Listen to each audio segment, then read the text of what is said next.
보배를 담자. 보배를 담자. 다시 한번 질그릇에 질그릇에 보배를 담자. 보배를 담자. 믿습니까? 네.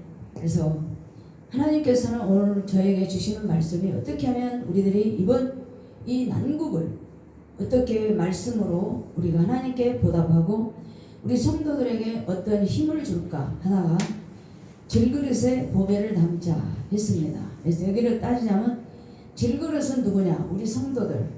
그리고 보배는 누구냐? 우리 예수님이에요.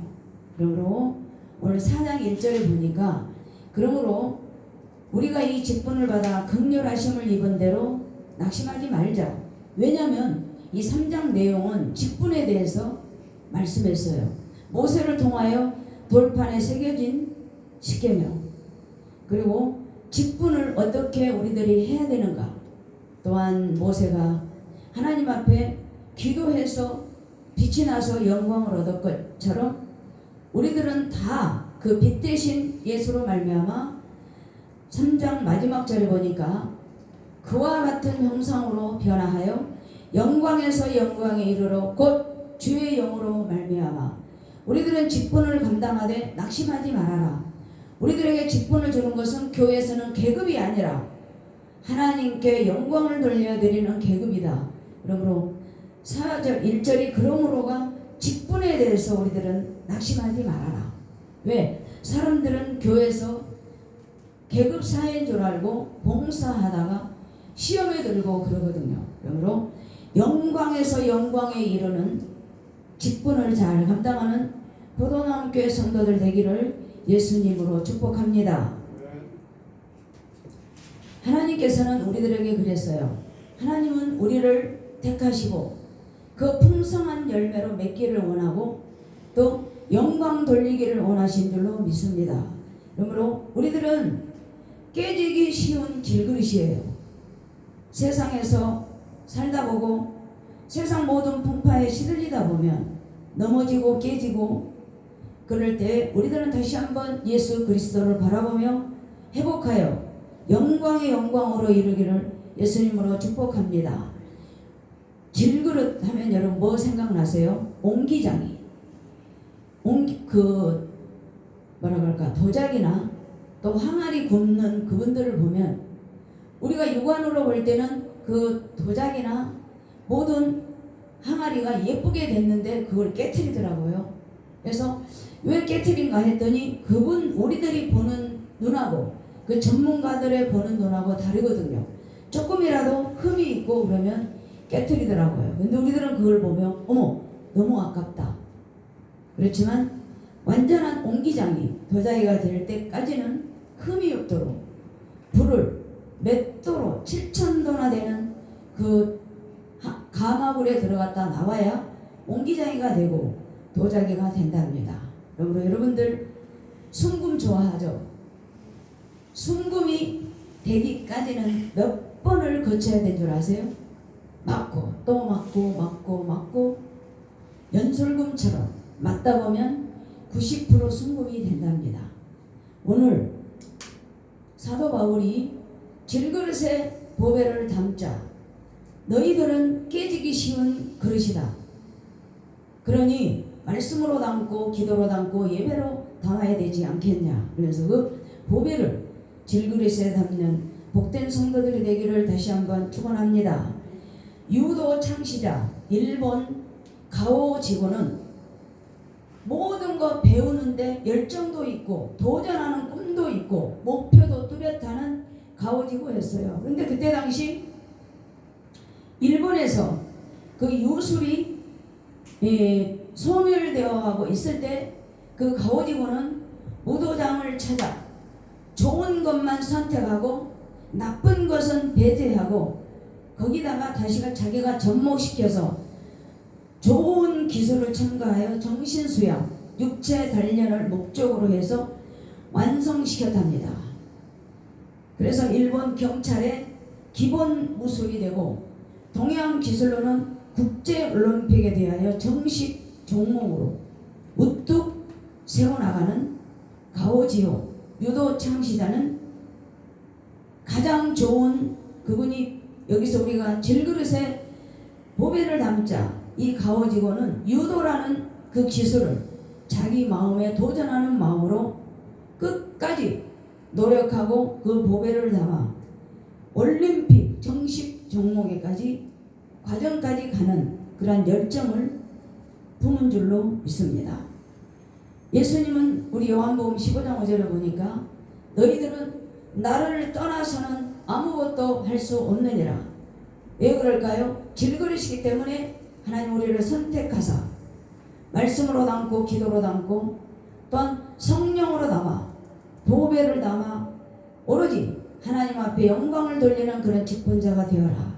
그렇게 우리들에게 주신 줄로 믿습니다. 여러분, 우리 성도들은 질그릇이에요. 그렇지만 각양각색 지식, 인격, 성품, 성향, 지위, 학력, 경제, 재력, 의회 그 모든 사람들이 나름대로 개개인의 가치관도 다르고 또 가치도 달라요. 그렇지만 우리 사람들이 가지고 있는 모든 것 지정이는 깨집니다. 그렇기 때문에 이 시간 나를 내려놓고 보배를 담아 어떻게 세상을 살아가며 예수가 그려하는 그러한 길을 가도록 다시 한번 여러분들과 함께 은혜를 나누고자 합니다. 자, 4장 우리 8절 한번 읽어볼까요? 4장 8절 우리 같이 읽어봅시다. 시작. 우리가 사방으로 우겨쌈을 당하여도 쌓이지 아니하며 답답한 일을 당하여도 낙심하지 아니하며. 저 따라갑시다. 사방으로 우겨쌈을 당해도 일어나자. 다시 한번 사방으로 우겨쌈을 당해도 일어나자. 야, 왜 그럴까요? 요한복음 16장 33절에 보니까 세상에서는 너희가 환난을 당하나 담대하라. 내가 세상을 이기었노라. 있습니까? 여러분, 열왕기상 6장에 보면은 엘리사가 기도하고 있었어요. 그런데 아람 군대가 동서남북을 다 쐈어요. 그러자 거기 사환이 그래요. 선생이요, 우리들은 갈 데가 없습니다. 아람 군대가 동서남북을 우리를 막고 있으니 우리는 어떻게 하면 좋습니까? 그러면서 벌벌 떨면서 두려워하고 있을 때 엘리사가 하늘의 하나님께 기도합니다. 하나님, 눈을 열어 저 도단성에 하나님의 군대가 진치고 있는 것을 저 사환이 보게 하소서 했을 때 하나님이 그 기도를 들어주시사 그 사환이 그 군대를 보고 깜짝 놀랍니다. 선생님이요, 뭔 군대가 저렇게 많습니까? 그랬더니 엘리사가 아람 군대보다 우리가 기도로 하나님께 했더니 하나님의 군대가 아람 군대보다 더 많지 않느냐. 그랬을 때 그 사환이 깜짝 놀라면서 그렇군요. 그래서 너무너무 좋아해요. 동서남북으로 우겨쌈을 당해도 엘리사는 하늘의 하나님께 기도했더니 아람 군대가 동서남북을 막고 있어도 사환이 두려워도 기도했더니 하나님 다시 한번 저 사환에게 눈을 덮게 하소서 했을 때 그 하나님의 군대가 안 보였어요. 정식으로 돌아왔을 때 하늘의 하나님께서 아람 군대를 싹쓸이 해서 엘리사는 사방으로 우겨쌈을 당해도 보배이신 예수를 바라보고 기도했을 때 아람 군대가 승리한 줄 믿습니다. 우리들은 여러분 사방으로 막혀 있습니까? 무엇이 그렇게 답답합니까? 하늘의 하나님께 기도하시기를 바랍니다. 그리고 열왕기하 19장에 봤더니 히스기야가 기도했습니다. 아수르 군대가 쳐들어옵니다. 그 편지를 보내요. 산헤립이라는 그 아수르 군대 장관이 그걸 보내요.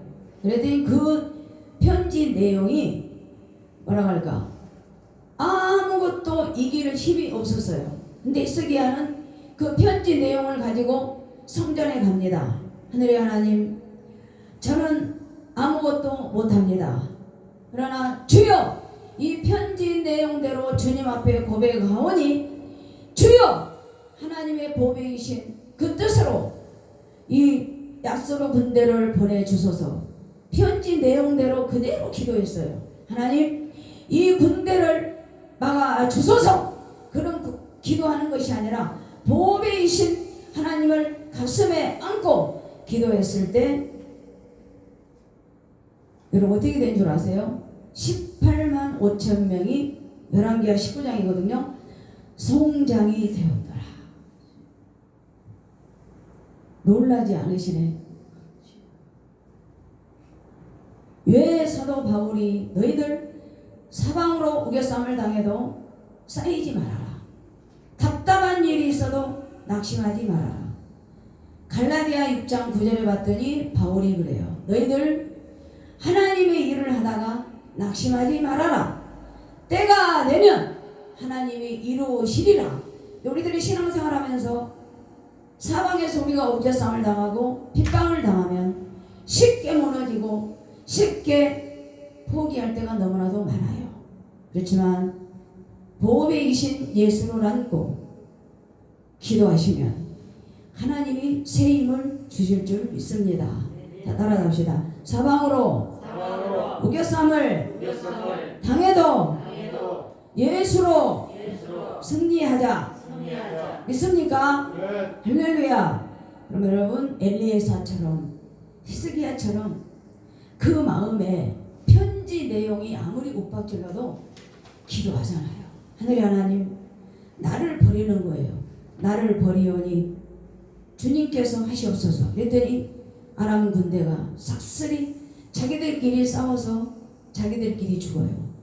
그리고 아수르 군대도 하나님께서 18만 5천 명을 손 하나 까딱 안 하고 그대로 하나님께서 송장이 되게 해주신 줄 믿습니다. 혹 신앙생활 하다가 낙심하지 마세요. 그리고 누가 주변에서 무슨 소리를 들어도 낙심하지 마세요. 낙심은 누가 줘요? 그러면 그 마귀에게 우리가 일어날 수 있는 건 뭘 담아야 될까? 내 마음에 뭘 담아? 보배를 담아야죠. 예수 그리스도를 담기만 하면 낙심은 멀리 물러나갈 줄 믿습니다.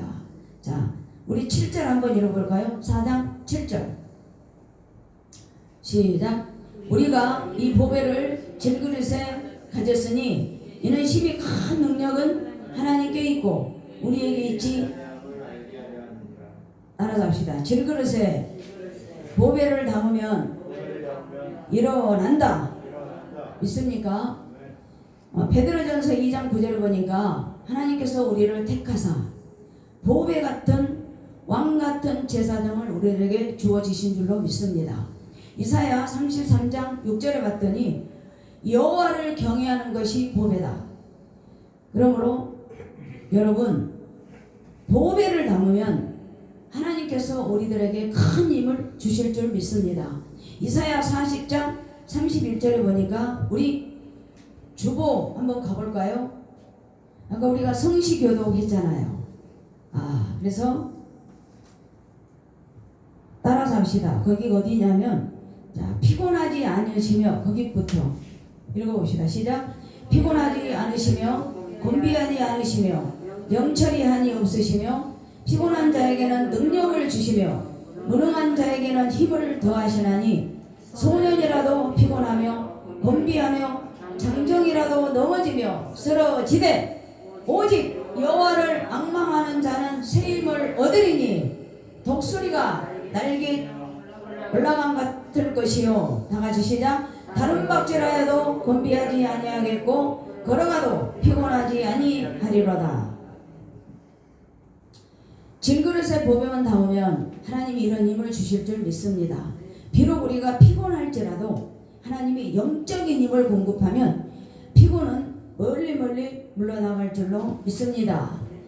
중국의 춘추시대 송나라 때 어지고 너무나도 청명하는 자완이라는 인물이 있었어요. 그런데 어느 날 이 자완에게 잘하는 사람이 옥을 가지고 와서 바쳐요. 자완이요, 내가 당신께 줄 수 있는 것은 이 옥입니다. 그랬더니 자완이 그 옥을 받지 아니해요. 그러므로 그분이 그래요. 자완이요, 내가 이것 감정사에게 정식으로 감정을 했더니 진짜 옥입니다. 그래서 내가 자완에게 이 옥을 드리려고 왔으니 제발 받아 주십시오. 그랬더니 그 자완이 뭐라고 한 줄 아세요?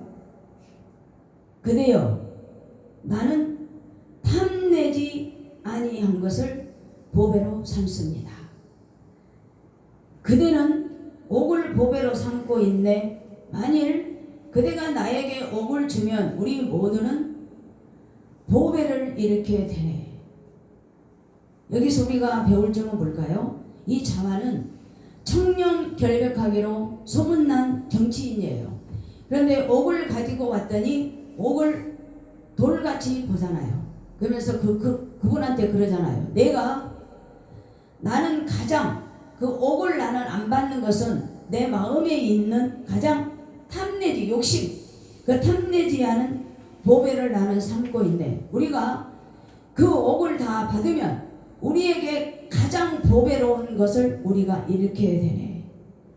여러분, 너무 좋은 말씀 아니에요? 혹시 우리가 욕심이 나더라도 보배인지 또 내가 이걸 가져서 나에게 해가 될는지 여러분들 구분하고 분별력 있기를 바랍니다. 지금 우리가 이렇게 신령과 진정으로 예배드리고 있는데, 저는 이번에 이 시대를 어떻게 봐야 될까? 기도해야 된다고 저는 믿습니다. 그래서 우리들이 어느 곳에 있든지 우겨쌈을 당해도 우리에게 능력은 아무것도 없지만 내 속에 예수, 자완이 옥을 포기한 것처럼 내 속에 오직 예수, 보배를 담고 한 주간도 승리하기를 바랍니다. 자, 우리 4장 15절 한번 읽어볼까요? 4장 15절입니다. 시작. 4장 15절입니다. 시작. 이는 모든 것이 너희를 위함이 많은 사람이 감사로 말미암아 은혜가 더하여 넘쳐서 하나님께 영광을 돌리려 함이라. 따라서 합시다. 고난 결과는 영광이다. 다시 한번, 고난 결과는 영광이다. 시편에 보면 모세가 그랬거든요. 고난이 내게 유익이었다. 왜 그럴까요? 40년 동안 왕궁에서 살았을 때 몰랐어요. 그리고 광야에서 40년을 지팡이를 잡고 처가살이를 하고 살았을 때는 왜 나에게 고난이 오나?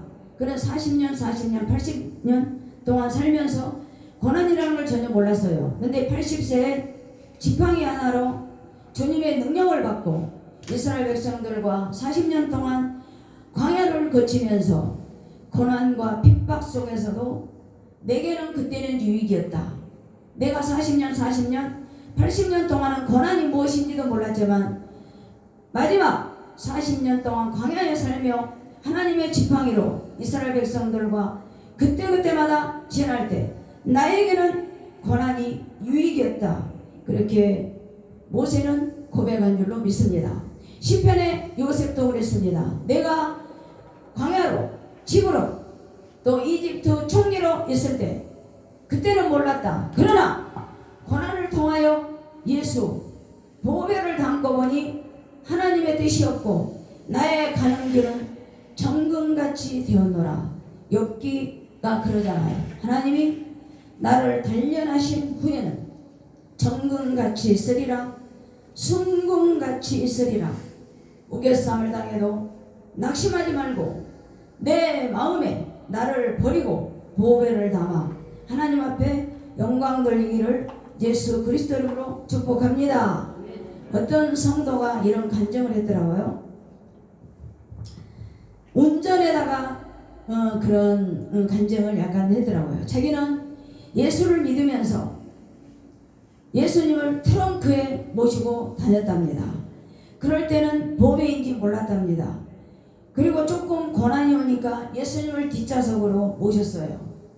그러므로 또 큰 고난, 대형 사고를 통하여 하나님을 조수자리에 앉혔는데 그때도 보배가 누군지 몰랐답니다. 그랬더니 그분이 너무나도 힘든 시험이 와서 자기 운전대를 버리고 그 자기 운전석에 예수라는 보배를 담았더니 그때야 하나님께서 보배로운 예수, 뒷좌석 트렁크 뒷좌석 조수자리까지도 자기는 보배라는 걸 몰랐는데 그런 모든 한 단계 한 단계를 지날 때마다 예수님이 그 뒷자리에 계실 때 나는 몰랐고 운전석에 나를 버리고 예수님을 그 운전대에 모셨더니 보배로운 영광이 드러나더라.